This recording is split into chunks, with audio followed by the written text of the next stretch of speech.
program behind the news tekuleka kyekimu tutereze byasoba ne tukulaga ebikusike Kiriza obagana olina okweyagala kubanga obudde bwo butambula obudde bugenda bayinza okuzukkona ku lw'enkyango lifuuti mukago okukirya wansi nga ku kibanja ky'olina okubiddeko entaana ekitegeeza nga bakutadde mu ntaana n'olw'ensonga eyo olina okuba nti omanya ebiseera ebisinga obungi tugenda ntwerabira nti tuli ku nsi kuno naye ng'ebiseera ebisinga obungi aye ne twerabira nti ffe twettaffe bennyininyini ensi baagituwa ne tugikozesa bubi nnyo okusalawo kwaffe ebiseera ebisinga obungi kwe kutuleetera ate amaziga kkiriza obagaana munnanga awuliriza gwe akyebase zuukuka gwezukuse dda weebale kuba nti ozuukuse tugatteko puroguramu ayiddwa nga ekiri emabega w'amawulire behind the news olunaku lwa 6 ziri 20 omwezi gwa January omwaka 2024 mujebale weekend yatandise bulungi nnyo nyiri ddala abakedde obulungi mwebale nnyo abafunye ebirungi mu wiiki yo neeno twebaza mukama ku lwekyo abafunye okusoomozebwa okw'enjawulo namwe era twekwasa mukama abeere nga munange ebintu byonna naabijjawo mu mbeera bwe zityo so tubaaniriza program ekyemega amawulire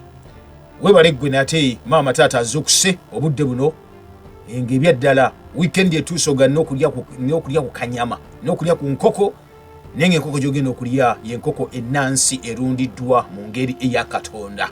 ngamba enkoko n'erundirwa nga yeekuzizza tekulidde ku bidagadagala ku mpiso enkoko n'obeera ng'ebya ddala eri ku mpiso nti 2 emirundi 3 eringa emira panado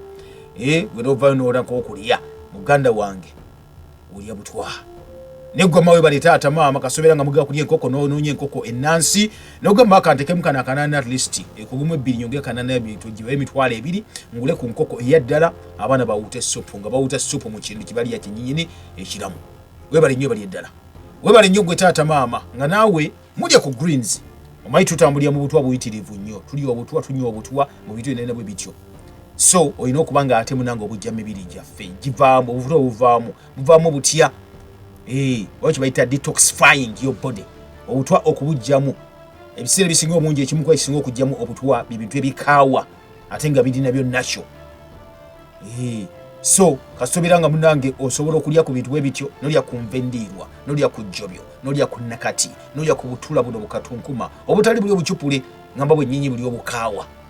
nonya ku kigaji ebintu bwe bityo muganda wange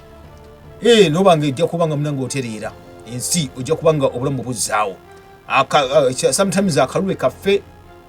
sako ebintu byonna bitina mu bibi gyaffe byetaaga ebintu ebyo okutuzza nate engulu okulwanyisa ebirwadde ate gwe oli wankizo nnyo nkwebazaako ekyensusso bw'obanga ne greens ozine waka guwazeerimira sizo zebafuuyira buli kaseera naye nedda naye nga zino ziri organic bwe ziba zifunye obuwukawuka n'ogenda mu maaso n'okola ki n'ogamba nti nno okoteekemu kye bayita eddagala nga ate nalyo gwe olyekoledde waaw webale gwe taata ne maama ng'ebya ddala ewaka mufumba ku mazzi ag'okunywa kikulu nnyo ekyo mufumba ku mazzi ag'okunywa n'oba ng'oli mugagga otya nesinga obugagga mukarange bwe bulamu ng'omanyi nti nno omuntu amazzi galina okunywa galina kuba mafumbe ngambye amafumbe waliwo enjawulo wakati w'amazzi amafumbe n'amazzi amapaakinge oba n'amazzi agatukula waliwo enjawulo wakati w'amazzi amayonjo n'amazzi agatukula byanjawulo ebyo waliwo amazzi amayonjo gotulya bwoti nogaa ni mayonjo gano naye ng'ate mabi nga galimu obuwuka kati amazzi ago gemunywa ebiseera ebisinga obungi sigwa gafumbye gaba mayonjo naye tegaba malamu bulungi so ensonga eyo naggamba nasoma lipoota eya wiiki ewedde actually enfunye amasimu mangi wiiki eno yonna n'abansanga abaŋŋamba naye kalema obeerawo otya gwe tonywa amazzi ago tokola ki naga nti alipoota eyafulumizibwa abasawo bavayo ne bagamba infact bachemists bennyini bamaze okuba batubuulira naga nti either olina okukendeeza kubeera dde oteeka munda oba obiviirako ddala oba tosobola kwefumira mazzi then linda bali gakuleetere ku kitanda ebya ddala wefuula kabejja ogamba tojja kukifumba mazzi nate ng'ogeetaaga obajja kunywesa amazzi agalimu obutwa bakwanika amagulu ng'olwadde kansa ebyaddala kuba ekyo kyo nabyogeranga wano ne good enough report nivyo nekakasibwa amazzi gemunywa galimu obutwa bwennyini buli hakati go ino okumanya ngenda kwekola nti nenze ndakuwa solution fumba amazzi ag'okunywa linda gawole teeka mu bottle tamula nago oba oyina ensawo gateeke mu tewali tabu n'ekyo tojja kuswala ng'oswala kinga otasabula mubo naawe lika n'okuleka amma bakitegedde mukitegedde kale program ekyemegamo limu nefatuliza tuwatasinga bulijjo omulangira kalemagi gange olunaku olwaleero mbeera ne Dr. Galiwango Henry era nga tuba twogera ku nsonga ez'enjawulo ezikwatagana ku bya ennima endya mu mbeera bwetyo akati nno tuba tujja tubagamba bulijjo nti mu ggwanga lyattu Uganda tulinamu tubagamba bulijjo nti bwe temukozesa biri bintu bigenda kubatta mulina tokozesa ebintu ebirala nga mugamba ti walina okubaawo kye bayita solutions oba option olwaga nti no tofuuyira birime ebyo naddagala lino ery'obutwa n'omubuuza nti nfuuyire naki nomugamba nti kola eddagala nagasimayo dikola ne tuli kusomesa then noyinza okugamba nti asina budde bugenda disoma bugenda dikola ngenda dijjawa olunaku olweggulo nabadde nafunye omukisa nabaddeko n'omukungu CEO wa Nogam bano ababeera mu kyebayita organic agriculture nangamba mu Uganda mwe tuli mulimu kati amakampani agakola ebijimusa ne gakola eddagala nga liri organic ekyo no gali mawulire manungi nnyo nnyini ddala naye nga tujja kuyenga twogerako naye tujja kutegeera bulungi nnyo nga kino kakitambula. Program Behind the News tekuleka kyekimu tutereeza ebyasoba ne tukulaga ebikusika butereevu munaffe atuze kyali ffenna tugenda maaso okuba tukuweereza wano kaseera kano kennyini Impact FM kwoli program ekiri emabega wa mawulire akati nga tugenda mu maaso tulina olukuŋŋaana bannaffe bano bamaliriza olunaku olwaleero okuteesa olukuŋŋaana olwa NAM Non-Allied Movement then mu maaso awo tulinawo olukuŋŋaana ate olulala otaleka no zonna kujja kuba lwa nga 22 tulina kutandika 21 olumanyiddwa nga olwa 77 plus China enkuŋŋaana ezigenda maaso mu ggwanga Uganda era abakulembeze amataso kuba ne batuuka wano abalala we bali already akati tuli mu kuteesa ensi zonna ne zinyigidde mu bintu bino esinga obungi for example ziri wansi wa NAM nsi zikula zibayita developing countries naye era n'ensi endala zonna eziri wansi w'omukago gumanyiddwa nga ogwa 77 plus China nazo nsi ziri mu kuba nti zikula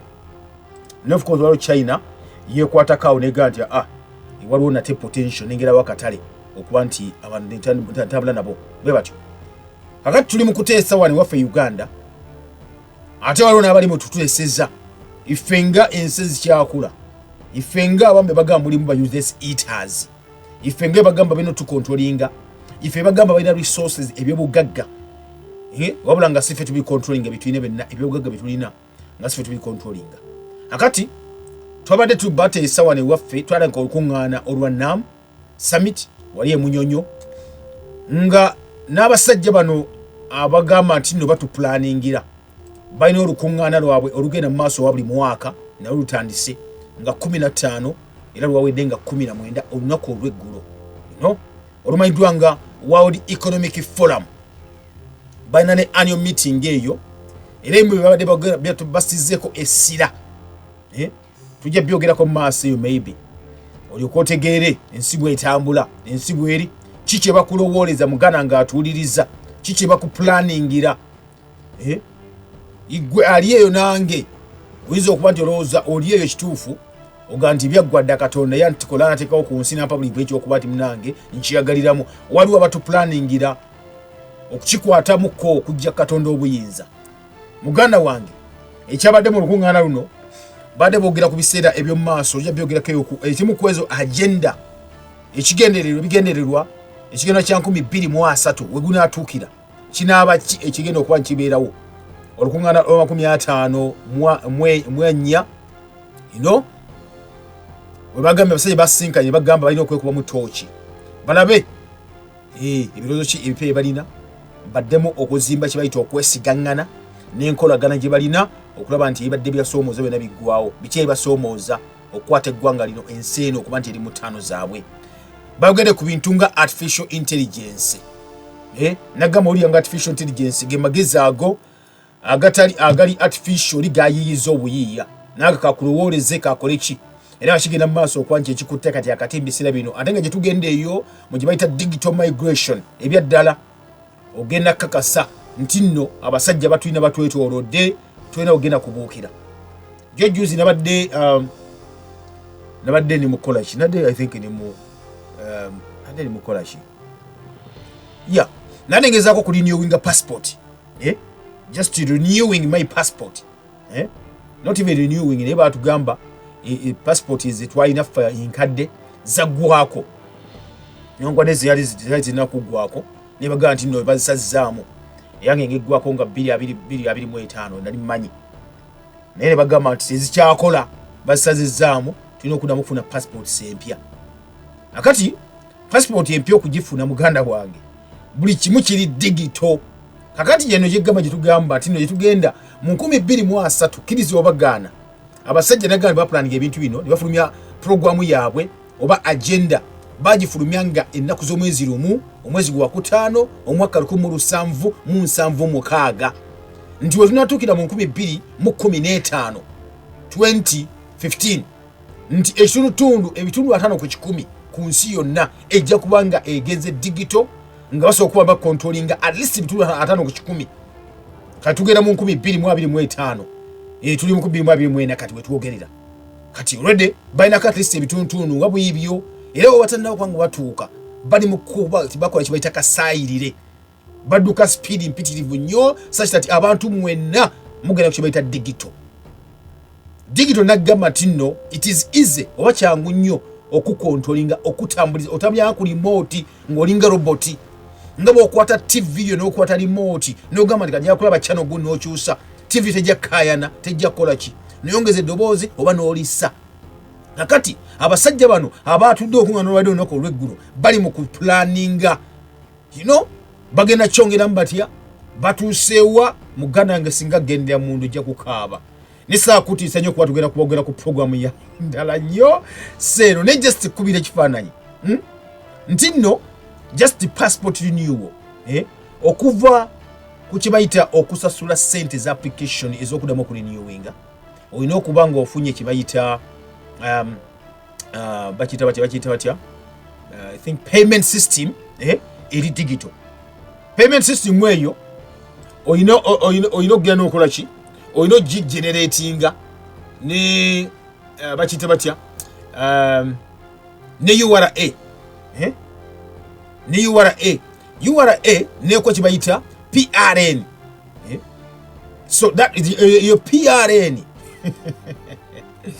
muganga Katonda so PRN muganda wange atuwuliriza oso generatinga gwe kennyini bagita payment registration number kati okufuna sente ezo zino guyita mu URA nezigenda nga zitadde mu banka then okazigenda ku ki maybe muguni mu Ministry of Internal Affairs kati PRN bugeneratinga gwe generatinga tosa kusasa sere mu banka tolina PRN tojijuza tokoze eki mujijuza bwe bagikuwa n'ogenda osasula sente ezo system neebala yokka neesoma newasasudde wano n'ogisindika eri negenda awudde kiyingidde wali mu system yiwala ekitegedde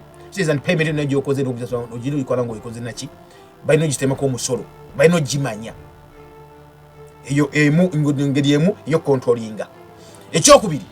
bw'omala okubikola bino ebyo olina okuba nga buli kimu kyogenda okuba nti okola muganange kiri digitalized akati bagamba nti okuva kubanga baba kubuuza ku passport offices bajja kubuuza amanyago nagawo oba oli muganda tambulanga omuganda taatawo jjajjawo ekikakyo bere ng'obimanyi binene ng'obikoza ng'obijjuzawo wali oba abijjuza of course bakuwamba for confirmation bere ng'osooka nti obiddamu naye ekyo si kyekikulu ekikulu kikino kati waba phasing out passport zino n'enkadde nebeta empya ze baleeta bagazina okubeerako kibayita biometric nga information yonna ekwatagana n'essimu yo neobanga tulina ID tebajja kubagaddeyo otereze ebintu n'ennira so nga bikwatagana n'ennira information gyerina ebere nkikwatagana n'essimu yo essimu kiva nti bavaayo ne basindika messages mubere nga muziverifyinga bino ebere nga bikwatagana nti egwe gundi bino bibyo oli wano otambula no okola bwoti wasoma kino bino nga bino biri mu system eyo akati information eyo gye bakozesa okugenerating ebintu ebyenjawulo ebikwatako nekyo tebadde kikulu nnyo kubanga omuntu of course osomutegeera ebimukwatako n'oba osaba mulimu okola ki naye kibagenda okukozesa information eyo kyekikulu akati wuliriza abasajja mu artificial intelligence abasajja batuula wansi ne beekenneenya ne bagamba Kalema Dr. Galiwango ani omulala Kajiri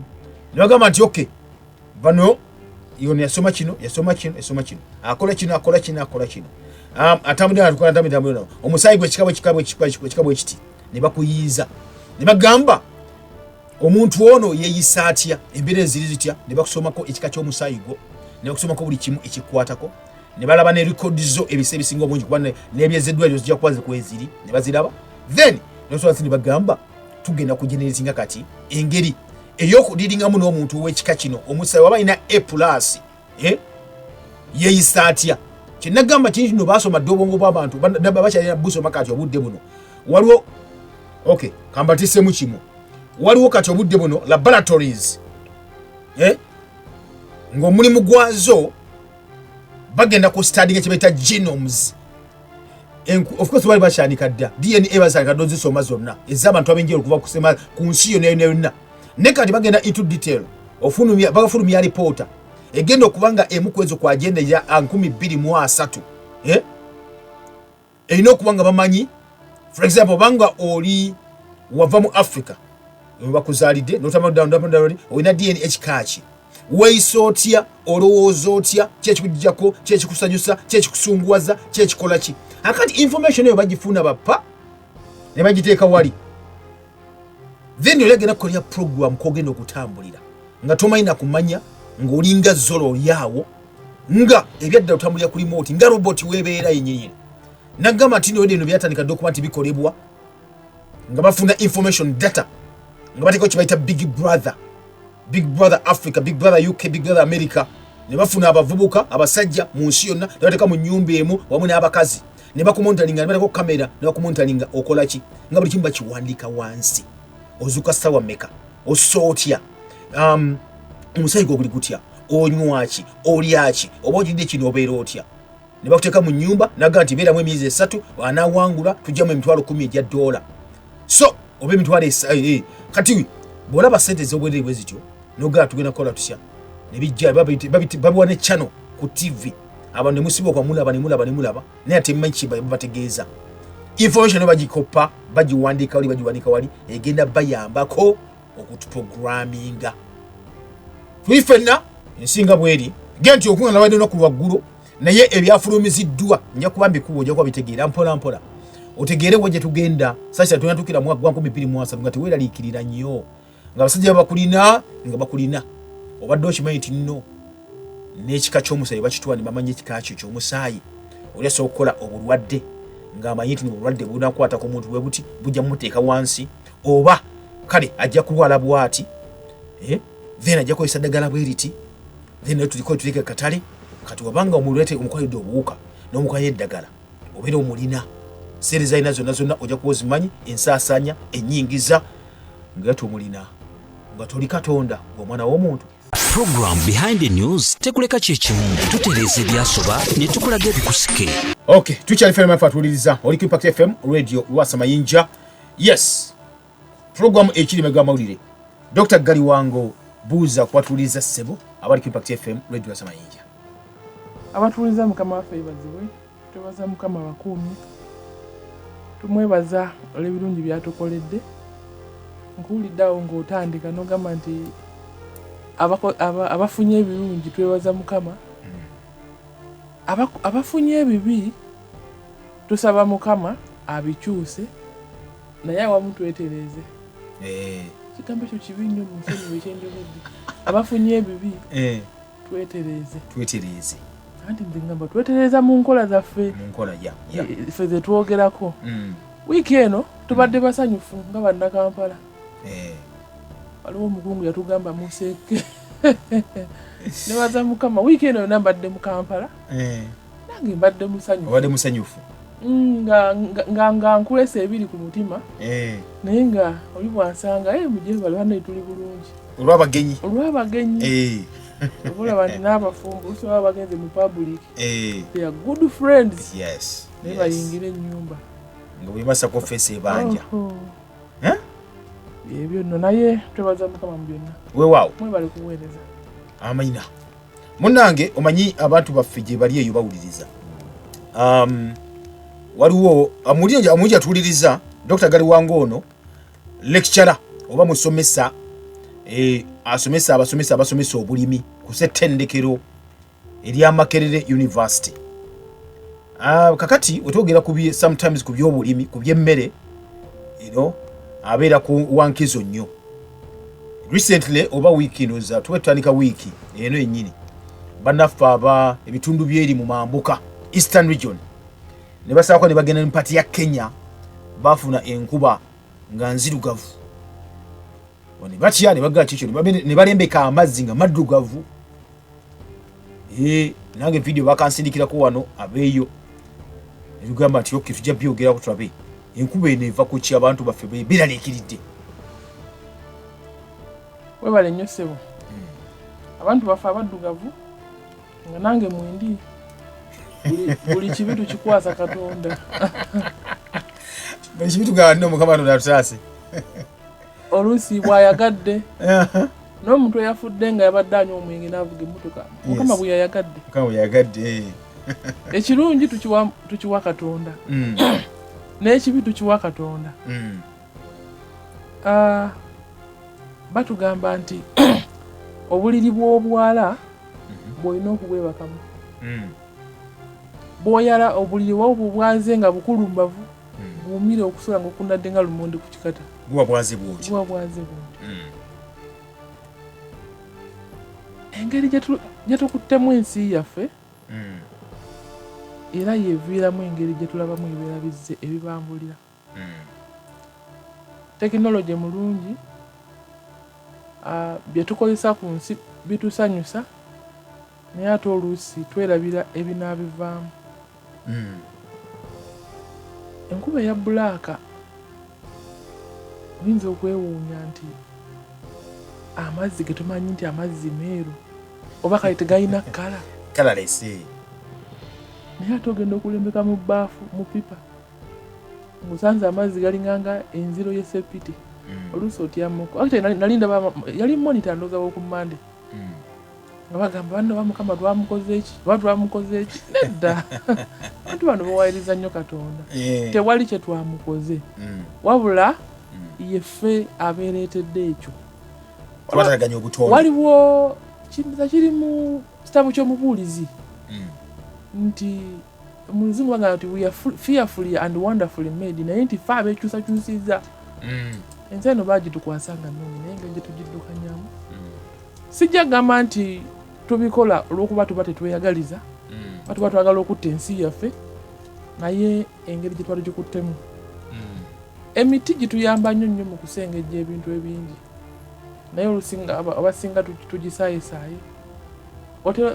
tera okuyita nebwayise waliwo awali galajaawo actually bwayise yemu ku bitundu mu Kampala ndoza ng'ogyeko bakatwe n'ekisekka ewali mega industry ey'okanika emmotoka naye otuuka awo nga bayiye ebifuta ng'ettaka onena wa black ate ebifuta ebyo nebigala ne biyiika mu guli omwala nakivu kyano oba gye bayita nakivu kyano ava olumosi ku lubigi n'agenda eri Kaleerwe n'atambula ne yeetooloola ofuusa agenda kutuka oba mutuuma amannya ag'enjawulo n'osanga nga bookeza gyakoma mu nnyanja n'osanga nga bookeza nga bookya emipiira naye nga waggulu wakoze ekire ekiddugavu ekituyamba nti empewo eno ejja ekikunsa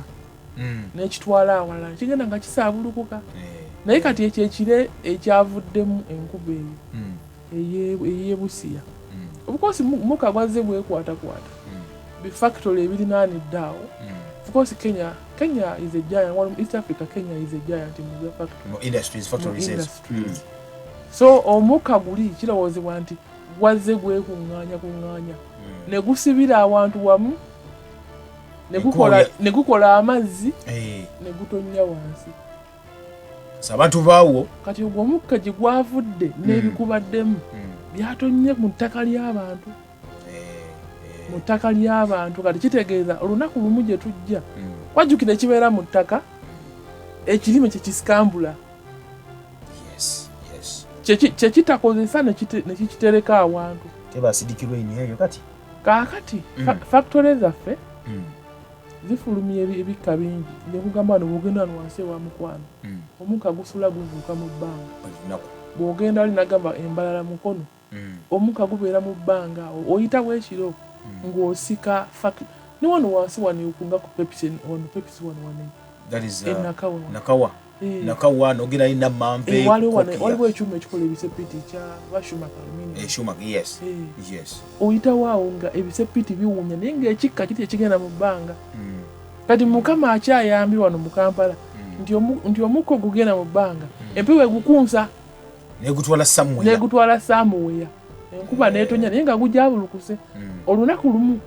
lwe tulifuna chance ebikka ebyo nemala ne byekwata ojja kulaba kyovula factories I think this is more of policy tezirina nnyo kubeera kumpi mu bantu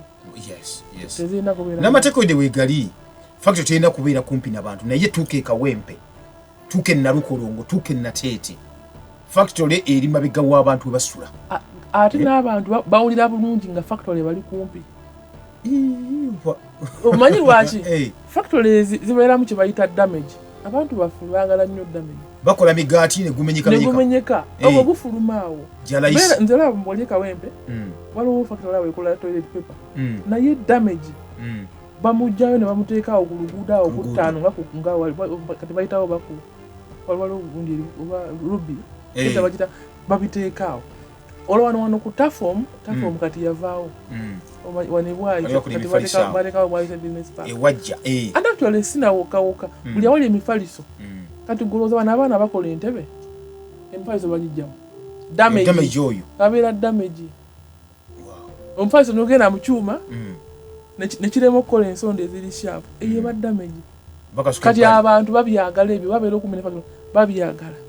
so babera kumpa ino obulwadde ne ate bakola ki bo baloza kola business kati anto obuzibu tulina muzungu akita short term vision nti kulabira kumpi era kyovula abantu baffe mu Kampala abali obubi ennyo bye balinaanidde ekibuga kubanga kyangu nnyo n'otambula ogenda e Kampala ku bigere yes ese ezikula bwezi wezina okubabayira abaavu babeera nnyo mu bibuga abagagga babeerako bweru naye nga batugera mazima that's the fact abantu bagenda kufa ebyaddala waliwo akalanga akali mu advert eyo gyokuba nti era ffenna tugenda kufa abantu ffenna tugenda kufa so bwe buzibu obwo we tulina mbaddeko mu KCC ewiiki eno waliwo stade gye tukola naye ekituufu kiri nti abantu baffe bali bubi nnyo abantu baffe bali bubi mu kibuga Kampala ndowooza abantu baffe nabali waggulu ababeera eri waggulu ekololo ababeera eri waggulu nimuyengando aboneka nimuyenga yaggwamu n'alya naffe tulina kita tulina bulindo ababeera eyo waggulu eyo bandizeeko eno wansi ne balaba ekiri mu bantu abali eno wansi e Kampala and actually weyo tubaali tukola stade ku PDM abafuna ssente like bafunye ku ssanyu weyo saagala nnyo kujjayo bye tusanze bafunye ku ssanyu naye ate embeera si nnungi abantu bali bubi nze nali neebuuza kye bayita okubuuka emyala nga sikimanyi kwegamba omuntu engato ziteekaawo era enkuba neetonya bwe tusanga bazitutte noganduza nti bamubbiya ninga amazzi gatutte bali totambulangako mu kibuga Kampala mu division z'ettaano ndi weeruweeru mwe bagagga temumanyi kibuga kye Kampala we kitunula ndi weeruweeru era ab'ebyalo bali bulungi nnyo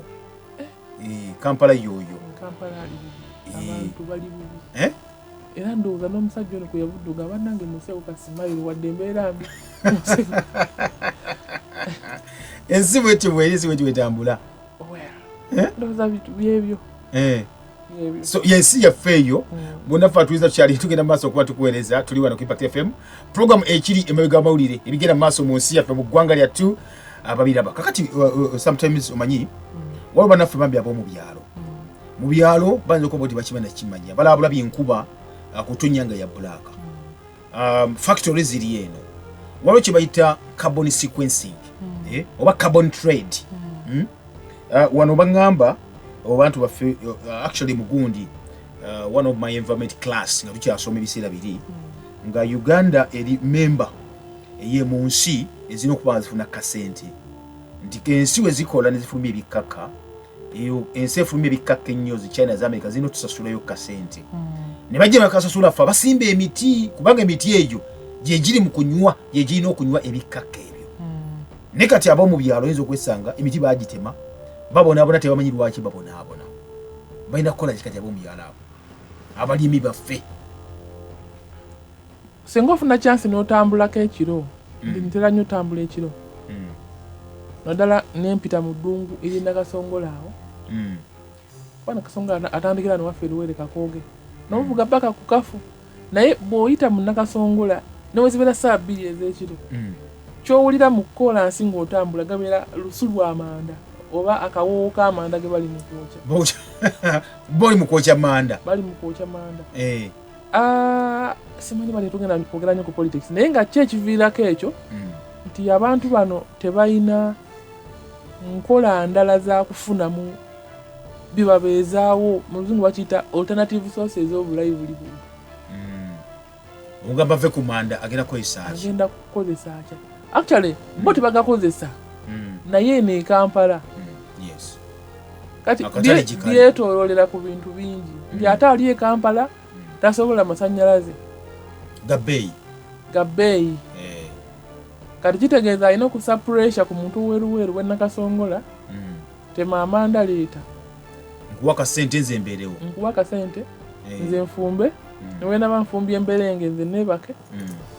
gwodeyo tema amalala naye ebintu bino byetoolera nnyo ku politics ne policy ebigambo almost bifaanagana policy gaba mateeka banafuzi bagabaga naye ate abatega amateeka baba bannabyabufuzi naye ate leita ne bagabendinga ne bagamenya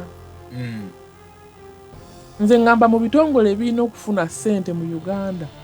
ekitongole ekya Ministry of Water and Environment actually bwetunulira Ministry of Water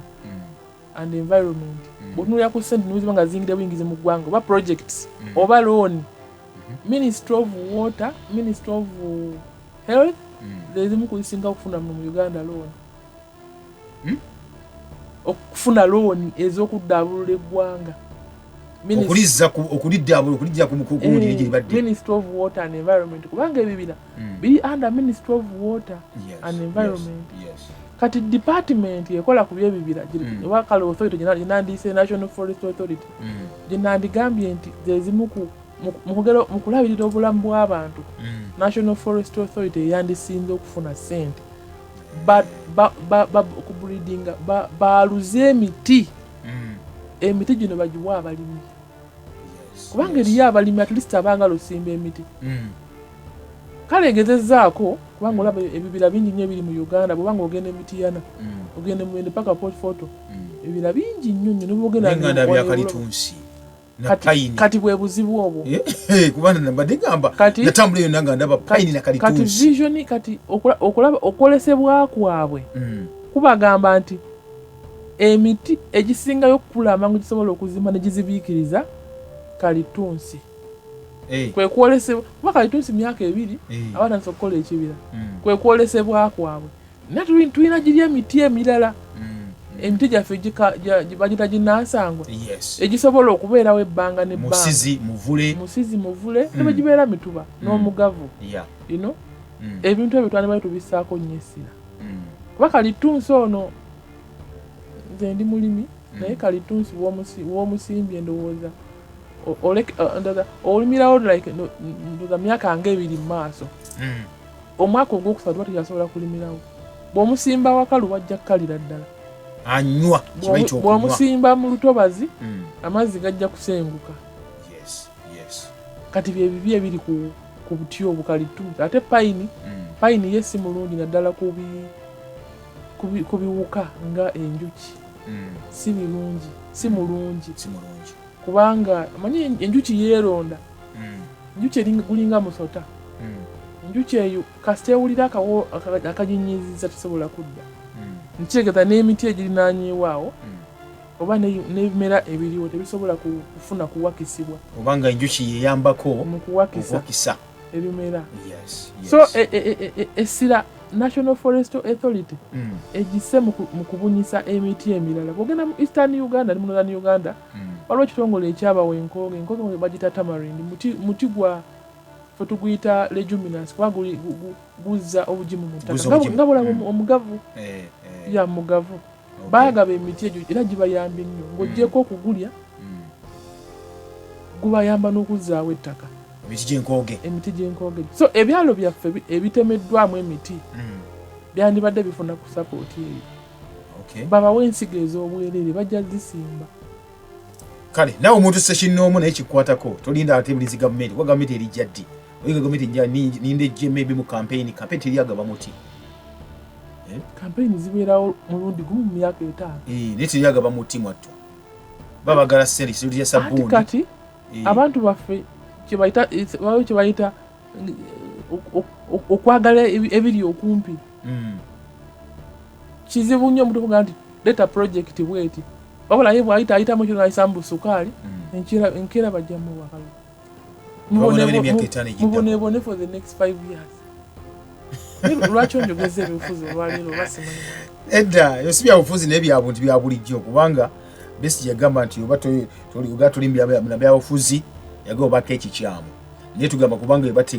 bebakola ki polisi bitumu kaseera kano kenyini betubonaabona ensi etunde ekyo tuyita climate change enkyukakyuka y'obudde era naye bakyogerako that is neku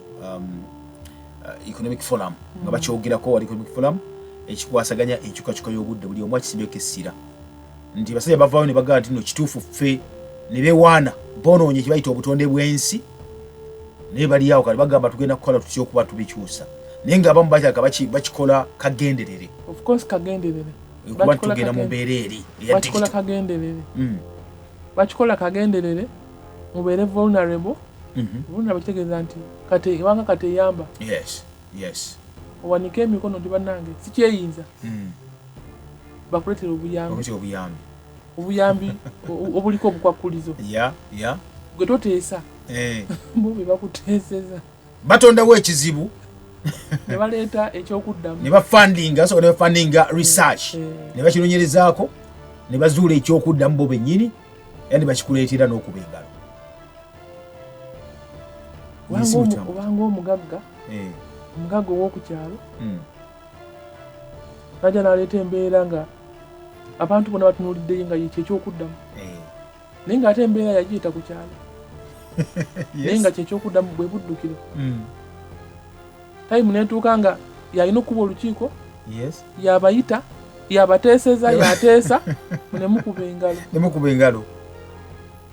tuli ffene munafe atuuliza tulirayo babireka nga 5 zokatupenga tuva ku mpewo nnya in fact twatwogerako naawe munafe obanga gy'oli eyo eyinza okuba nawe ensi nga bw'ogiraba ekiri emabega amawulire tugenda mu maaso munafe atuuliriza ku nooti 7 nooti 5 984 oba nooti 7 mukaaga nooti 6 nooti 2 kujja okuba nti oyitaawo twenga tusobola okuba tuwayamuko naawe bw'oba gy'oli mu mbeera zibwe zityo munaffe ensi yaffe bw'olijja abana bwe mugiraba oba nedda wetuli awo kale katule munaffe ali kulayo sebo munange gyendi sina tabu pozi gwe yesebo ngamba yesebo Enkuba yasisiza kyagirako ku TV ng'etabu abantu nga bali mu kwagira sebo ensigo eraga katuka nyogera ku ya passport mbadde nziza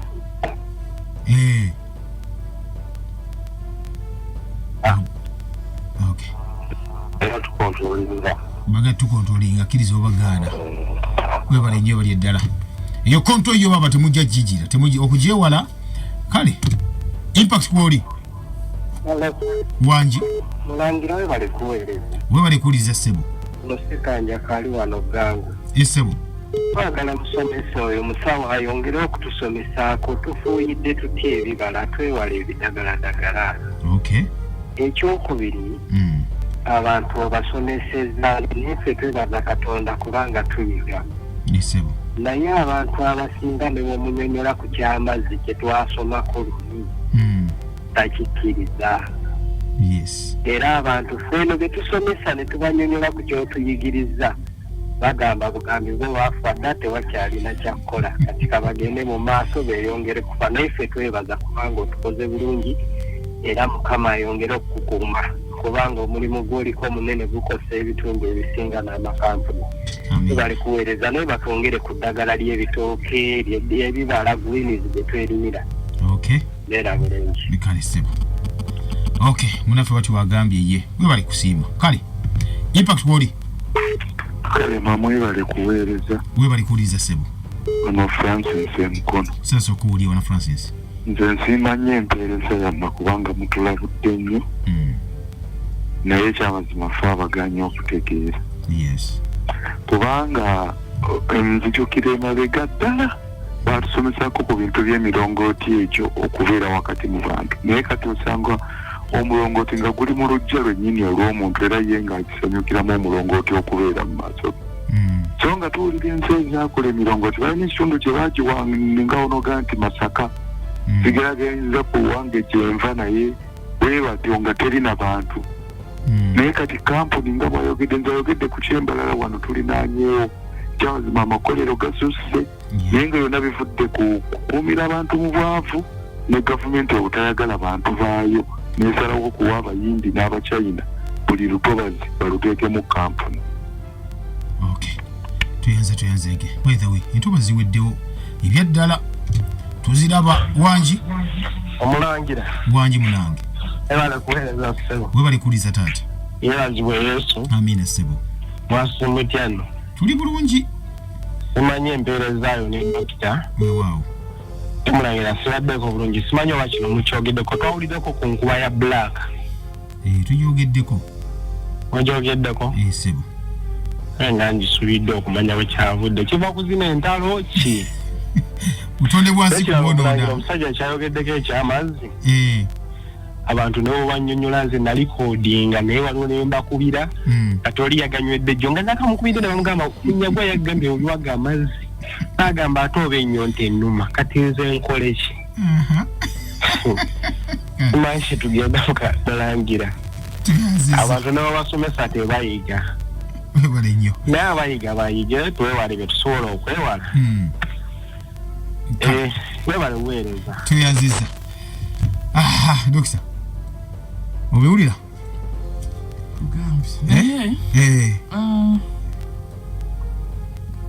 batugamba enkula y'omuntu oyo ekuwa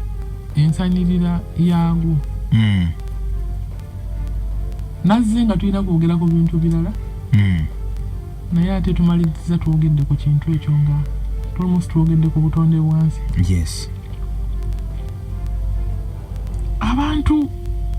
waliwo akalanga kabanga oba mu lulimi lwa transition oba kayita oba newsbite oba kabakakya Dr. Joseph waliwo wagamba nti stop thinking about success.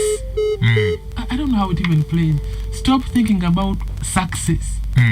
Start working towards success. I'm just paraphrasing it. Mulekerawo okulowooza ku bugagga wabula mutandika okubukola okubukolerera sibula tugende tumidde ku mukulu wange sekandi dani mulwadde alina ulcers atuuseeyo jjo abadde yerumya enjala abantu abo tulowooza nti tuli e Kampala tukola ssente kino ngenda kimugamba ng'ensewulira bakuwadde kadiru oba kamiliyoni 3 nogaa kankole buzibe niwera n'okugenda mu wansi okulya emmere alsa ne zibaluma ne zibakwata. There's nothing better than your life. Terisinga bulamu abantu okulya mu mulye mu budde olajjako ng'ate nze siba na kyamisana nengera nentula constitutional square nebakamu ku munana nengera neyerayo ku mulimu. That is an exception. Abantu abo batono sibe bangi batono ani babagoba nawo kati maje gabeerawo bwanga olina chance y'okulya emmere liira mu budde mukama bakuume kale tabule betyo olunaku lwaliro mulafa atuwuliriza tukusiibudde mubeere bulungi naye nga mukimanyi muliire mu budde naye singa obukulu muliye ebintu bitugamba tino muliye obulamu ebintu ebirimu obulamu byemba bulya muve ku butwa ate mujje obutwa mu mibiri gyammwe mbe bulungi era mweraba. Program Behind the News tekuleka kyekimu tutereeza ebyasoba ne tukulaga ebikusike.